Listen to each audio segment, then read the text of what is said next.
హల్లెలూయా. లౌకిక సంఘాలం ఏమైందండి? గుడ్డు అయిపోయింది. అక్కడ సంసోను కూడా గుడ్డువాడు అయిపోయాడు. ఈ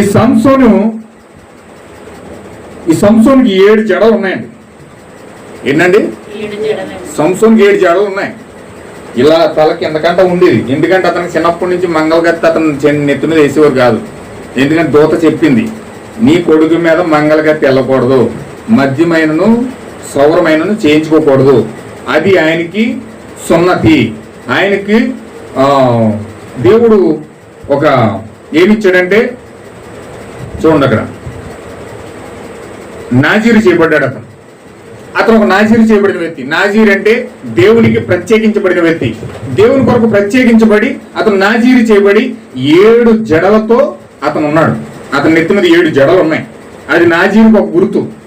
కానీ సంసోను దాన్ని పోగొట్టుకుని ఎలా పోగొట్టుకున్నాడంటే, దెలీలను చూసి, ఒక వేశ్యను చూసి, ఆమె యొక్క ఒడిలో పడుకుని ఆమెతోనే జీవితం, ఆమెతోనే ఇంకా నా జీవితం అంతా అయిపోయింది అనుకున్నాడు అతను ఆ దెలీల ఒడిలో ఎప్పుడైతే పడ్డాడో, ఆ దెలీల ఏం చేసిందో తెలిసింది, చక్కగా జో కట్టి, చక్కగా లాలించి పాలించి, అతనికి భయంకరంగా మద్యాన్ని పోయించి, ఆ రాత్రికి రాత్రి నున్నగా గుండు కొట్టించేసింది.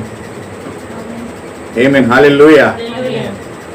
దెయ్యం ఒడిలో నువ్వు కూడా తలగా పెట్టి, అబ్బా ఈ జీవితం బాగానే ఉంది, డబ్బులు వస్తున్నాయి, చక్కగానే ఉంది, ఆ యొక్క బిర్యానీ తింటున్నాం, అన్నీ బాగుంది, లోకం పద్ధతులన్నీ బాగున్నాయి, ఆచారాలన్నీ బాగున్నాయి అని దెయ్యం ఒడిలో నువ్వు తలగా ఏటి అలాగే గొరకట్టి నిద్రవుతున్నావు అనుకో, దెయ్యం కూడా నీకు గుండు కొట్టేద్ది. ఆత్మ సంబంధమైన గుండు కొట్టేద్ది. దేవుని యొక్క నిజమైన వాక్యం తీసేస్తుంది. హల్లెలూయా. ఇక్కడ ఏం జరిగిందంటే అదే జరిగింది. సంసోనుకి అదే జరిగింది. సంసోను దాన్ని పోగొట్టుకుని ఏం చేస్తున్నాడు తెలుసండి, ఆ దాగోను మందిరంలో ఆ శిరసాలలో పడి దేవుని బతిమాలుకుంటున్నాడు, ప్రభువా వన్స్ మోర్ లార్డ్, దేవా ఒక్కసారి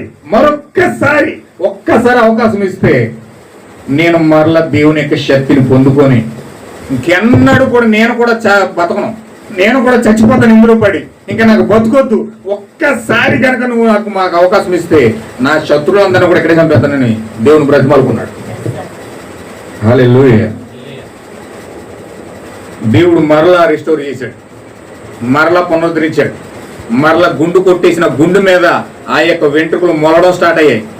ఆ మొలడు ఎప్పుడైతే ఆ యొక్క వెంట్రుకలు మొలుస్తూ ఉన్నాయో, దేవుని యొక్క శక్తి సంసోను మీద వస్తా ఉంది. హల్లెలూయా.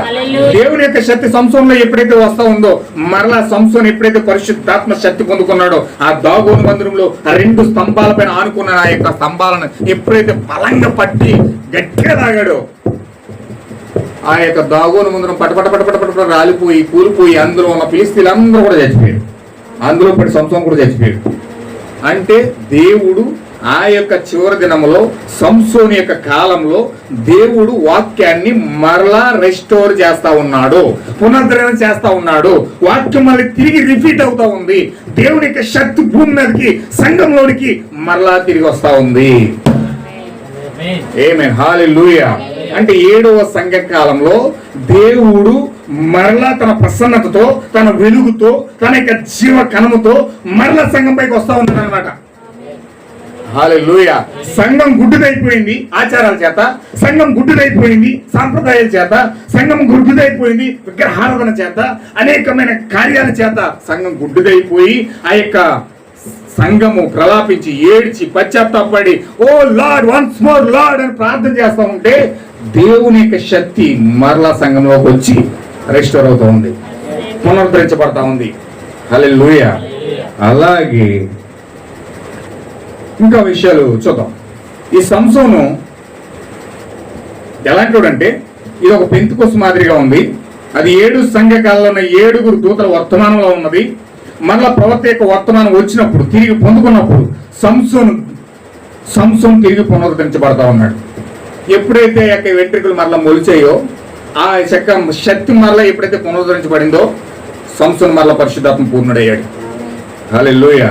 అప్పుడు వరకు కూడా వేశ్యలను తిరిగాడు, ఆ భయంకరమైన కార్యాలన్నీ చేశాడు, మద్యాన్ని తాగేశాడు, గుండు కొట్టించుకుని ఉన్నగా గుండు అయిపోయాడు. ఆ దాగోను మందిరంలో ఒక బలి పశువుగా మారిపోయాడు. ఇప్పుడు అలాంటి వ్యక్తి దేవుని యొక్క శక్తి ఎప్పుడైతే వచ్చిందో మరలా తిరిగి పునరుద్ధరించబడ్డాడు. ఈ సంసోను ఎలాంటి అంటే, ఈ సంసోను యొక్క గోత్రం ఏంటంటే దాను గోత్రం. హల్లెలూయా. సంసోను గోత్రం ఏంటండి? దాను గోత్రం. దాను గోత్రం యొక్క చిహ్నం ఏంటంటే, గోత్రానికి ఒక సింహం ఉంటుంది, గోత్రానికి జీవి ఉంటుంది. ఆ గోత్రానికి సంబంధించిన జీవి ఎవరంటే పక్షిరాజు అయి ఉన్నాడు. సంసోను యొక్క దాను గోత్రానికి సంబంధించిన అభిషేకం ఎక్కడదంటే పక్షిరాజు యొక్క అభిషేకం. ఇప్పుడు పక్షిరాజు యొక్క అభిషేకముతో దిగి వచ్చిన కాలం ఏదంటే లవోదికీయ సంఘకాలమై ఉంది. హల్లెలూయా. ఈ యొక్క సంఘకాలానికి దేవుడు ఒక వాగ్దానం చేశాడు. దేవుని యొక్క సింహాసనం పక్కన ఉన్న ఈ పక్షిరాజు అభిషేకం భూమిపైకి దేవుని యొక్క వధువుపైకి ఈ యొక్క అభిషేకం వస్తా ఉంది. పక్షిరాజు అది చూడండి. ఈ యొక్క పక్షిరాజు యొక్క అభిషేకం పొందుకున్న ఈ సంసోను మరలా తిరిగి పునరుద్ధరించబడ్డాడు. అంటే ఎగురుచున్న పక్షిరాజు కాలానికి చెందిన వ్యక్తి ఎవరంటే సంసోను అయి ఉన్నాడు. అంటే ఇప్పుడు అంత్యకాలంలో ఎగురుచున్న పక్షిరాజుకి అభిషేకం ఎప్పుడైతే దిగుతుందో అదే సంసోను యొక్క పునరుద్ధరణ కాలమై ఉన్నది, అదే పెంతుకొస్తు కాలమై ఉన్నది. ఇప్పుడు ఈ పక్షిరాజు ఎలాంటిదంటే, ఇందాక మనం ఫస్ట్ చెప్పుకున్నాం, ఈ పక్షిరాజు ఎలాగంటే ముసలిదైపోయింది అనుకోండి. ఈ పక్షిరాజు ముసలిదైపోయింది అనుకోండి, ఎత్తైన పర్వతాల్లోకి వెళ్ళిపోద్దండి. ఒక మంచి బండ చూసుకుంటారు. ఆ బండ చూసుకుని ఆ బండ దగ్గరికి వెళ్ళి ఆ ముసలిదైపోయిన ముక్కుని ఆ బండకేసి దబ్బేలు కొట్టేసుకుంటుందండి. రక్తం వచ్చేదాకా కొట్టేసుకుంటుంది. ఆ రక్తం వచ్చి ఆ ముక్కంతా ఊడిపోయేలా కొట్టేసుకుంటుంది. ఆ కాళ్ళు వేసుకుని బండకేసి కొట్టేసుకుంటుంది గట్టిగా. బండకేసి గట్టిగా కొట్టేసిన అటు ఇటు ఆ ముసలి కాళ్ళన్నీ రాలిపోయి, ఆ బూజంతా రాలిపోయి, గోళ్ళన్నీ రాలిపోయేదాకా గట్టిగా బాధేసుకుంటుంది. తన వీపు, తన మొత్తం చర్మం అంతా బండకేసి దబ్బేలు బాధేసుకుంటుంది. రక్తాలు కారిపోతూ ఉంటాయండి. ఆల్మోస్ట్ మరణం వరకు వెళ్ళిపోతుంది ఆమె, ఆ యొక్క పక్షిరాజు. అప్పుడు ఎప్పుడైతే ఈ ముసలి ముక్కు, ముసలి గోళ్ళు, ఆ ముసలి చర్మం, ఆ యొక్క అంతా కూడా ఎప్పుడైతే ఊడిపోయిందో, పక్షిరాజు ఎప్పుడైతే అలా ఊడిపోయిన తర్వాత ఏం చేస్తుందో తెలుసండి, నూతన చర్మంలోకి ఆ పక్షిరాజు తనను తాను రూపాంతరపరుచుకొని ఆ ముసలి ఏం చేస్తుందంటే ఒక యవ్వనస్తురాలుగా మారిపోతుంది. హల్లెలూయా. ముసలి పక్షిరాజు బండకేసి కొట్టుకున్నప్పుడు ఆమె ఏం చేసిందో తెలుసండి, యవ్వనమైన మంచి వయసులో ఉన్న పక్షిరాజులో మారి అప్పుడు మళ్ళీ వేటకొస్తుంది. హల్లెలూయా. ఇది ఎవరికి సాదృశ్యంగా ఉందండి? చూడండి, నిజంగా పక్షిరాజు నువ్వైతే, ఆ పక్షిరాజు అభిషేకం నీ మీద ఉంటే, ఈ యొక్క 7వ సంఘకాలం యొక్క అభిషేకము, ఆ పక్షిరాజు అభిషేకము నీలో గనక ఉంటే నువ్వేం చేస్తావు తెలుసా? ఆ యొక్క బండ ఎవరో కాదు, ప్రభువైన యేసుక్రీస్తు ఉన్నాడు. ఆ ప్రభువైన యేసుక్రీస్తు యొక్క కల్వరి ఎదుకు వెళ్ళి నీ పాపములన్నిటిని, నీ శాపములన్నిటిని, నీ తప్పిదములన్నిటిని, నీ భయంకరమైన పాపములన్నిటిని ఆ బండకేసి కొట్టుకుని అది పశ్చాత్తాపడి ఆ పాపములు ఒప్పింప చేయి వరకు కూడా ఆ బండకేసి కొట్టుకుంటూనే ఉంటావు నువ్వు. హల్లెలూయా. అది నీ ఒప్పుకోలుకి సాదృశ్యంగా ఉంది. నువ్వు ఎప్పుడైతే బలంగా ఒప్పుకుంటున్నావో, ఆ పశ్చాత్తాపడి కన్నీటితో ఆ పాపమునంతయు కూడా దేవుని సన్నిధిలో ఒప్పుకుంటా ఉన్నావో, ఇప్పుడు నువ్వేం చేస్తున్నావు తెలుసా? ఒక ముసలదానిలాగా నిస్సహాయ స్థితిలోకి వెళ్ళిపోయిన నీవు, భయంకరమైన పాపిగా ఉన్న నీవు, భయంకరంగా కుంగిపోయిన నీవు ఇప్పుడు బలపరచబడి శక్తితో, దేవుని యొక్క ప్రభావంతో, వాక్యం యొక్క శక్తితో, పరిశుద్ధాత్మక జీవంతో యవ్వనస్తులుగా మారి విశ్వాసంతో పైకి లేచిపోతాం. హల్లెలూయా. అది ఈ కాలం యొక్క అభిషేకం, పక్షిరాజు యొక్క అభిషేకం. అది పక్షిరాజు యొక్క స్వభావం. అది ముసలిదయ్యిందంటే ఇల్లు బండకేసి కొట్టేసుకుంటారు. మనము కూడా పాపం చేసామంటే వెళ్ళిపోయి పాపిగా ఉండిపోవడం కాదు, కానీ నేను పాపం చేస్తాను, నా బతికి ఇంతే, నేను ఇలాగే ఉంటాను, నా బతికి ఇంతే, నేను పాపం నన్ను వదలదో, నేను దాన్ని వదలలేను అన్నట్టుగా కాకుండా మనం ఏం చేయాలంటే మన పాపములన్నిటినీ బండకేసి కొట్టాలి. క్రీస్తుని బండకేసి నువ్వు ఎప్పుడైతే కొడతా ఉన్నావో, క్రీస్తుగానే బండకేసి బండకేసి ఆ పాపములన్నీ కొట్టి నీ ప్రధానమైన మంచి ఒప్పుకోలు ఎప్పుడైతే ఒప్పుకుంటున్నావో, నీ ఒప్పుకోలు పైన ప్రధాన యాజకుడుగా ఆయన దిగుతా ఉన్నాడు. హల్లెలూయా. దేవుని నామమునకు మహిమ కలుగును గాక. ఇప్పుడు అక్కడ కొట్టుకుంటా ఉన్నాడు సంసోను. ఆయన పక్షిరాజు అయి ఉన్నాడు, ఆయన ఈగలై ఉన్నాడు. పక్షిరాజుకి అభిషేకం సంసోను మీద ఉంది. ఇప్పుడు ఆ పక్కన ఉన్న 2 బండలకేసి గట్టిగా కొట్టుకున్నాడు. ప్రభువా, వన్స్ మోర్ లార్డ్, నన్ను క్షమించు, నేను చాలా బలహీనుణ్ణి, నేను పెద్ద పాపం చేశాను, నీ వాక్యములకు వ్యతిరేకంగా మారాను, నీ యొక్క పాపం, నీ యొక్క వాక్యమునకు నీవు చేయొద్దన్న పని చేసి గుండు కొట్టించేసుకున్నాను. నువ్వు చేయొద్దన్న పని చేశాను, త్రాగాను, స్త్రీల జోలికి వెళ్ళాను, వ్యభిచారిని అయిపోయాను, భయంకరంగా నీ వాక్యముకు వ్యతిరేకంగా అనేకమైన పాపాలు మూట కట్టుకున్నాను నేను. ప్రభువా ప్లీజ్ వన్స్ మోర్ లార్డ్, నన్ను క్షమించు ప్రభువా, నన్ను క్షమించు ప్రభువా, నేను ఒక్కసారి నన్ను క్షమించు, ఒక్కసారి నాకు పరిశుద్ధాత్మ పునరుద్ధరణ నాలో ఒక్కసారి కలుగు చేయి. నేను పాపం ఒప్పుకుంటా ఉన్నాను, నా దోషం ఒప్పుకుంటా ఉన్నాను, నా మలినమంతా కడుగు, నా అతిక్రమం అంతా కడుగు, నా పాపం అంతా కడుగు.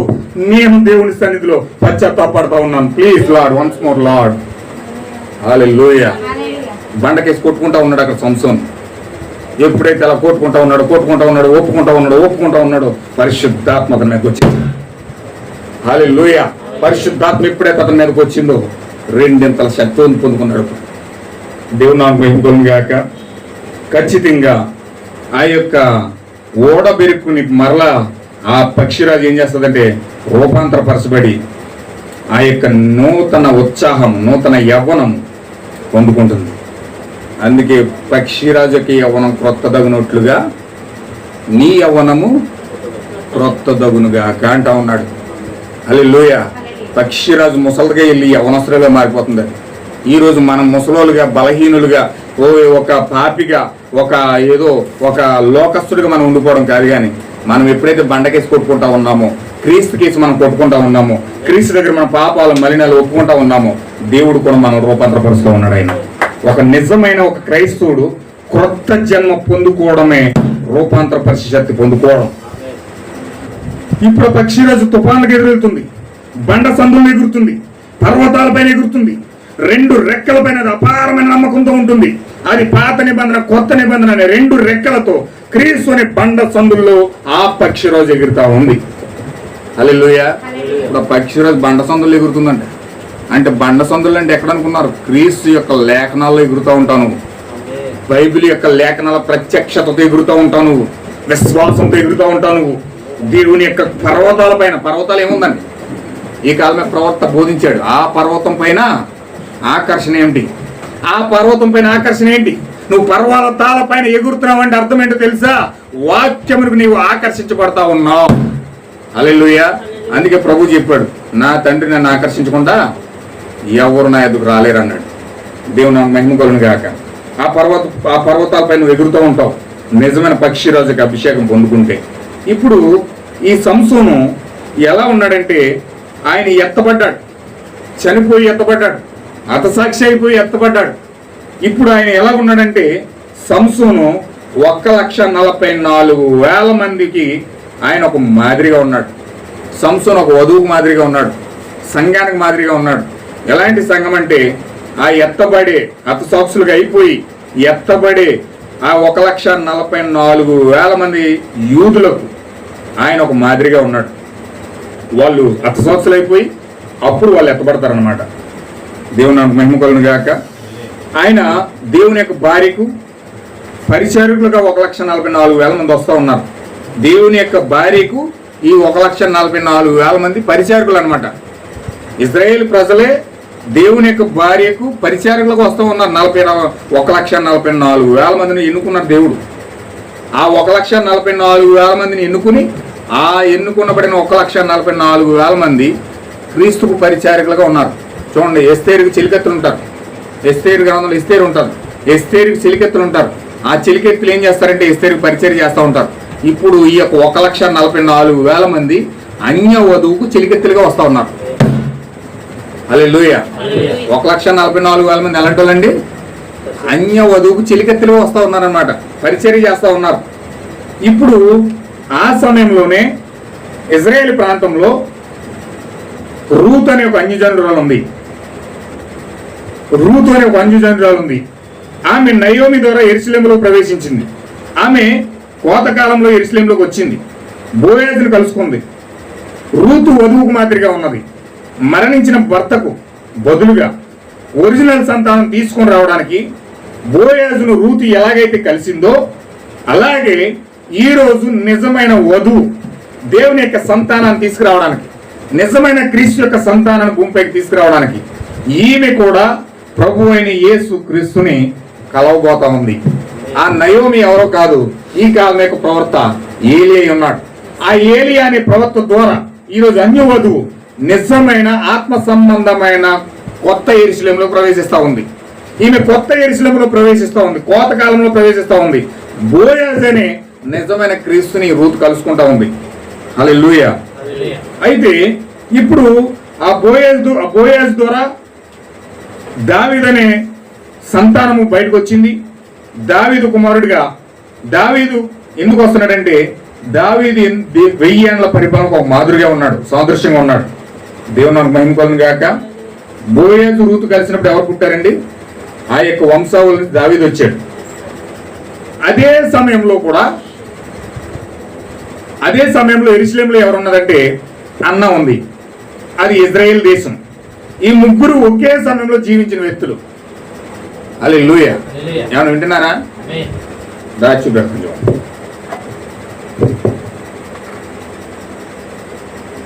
కొంచెం సబ్జెక్ట్ పట్టుకోండి. సంసోన్, రూతు,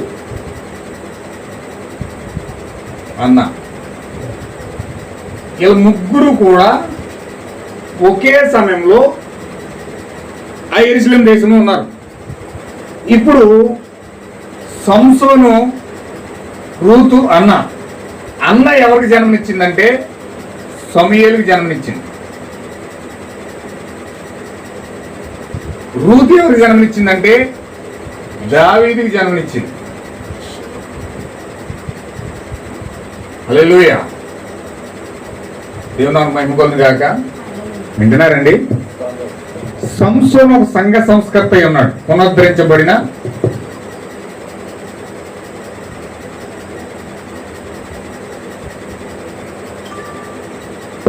సంఘ సంస్కర్త.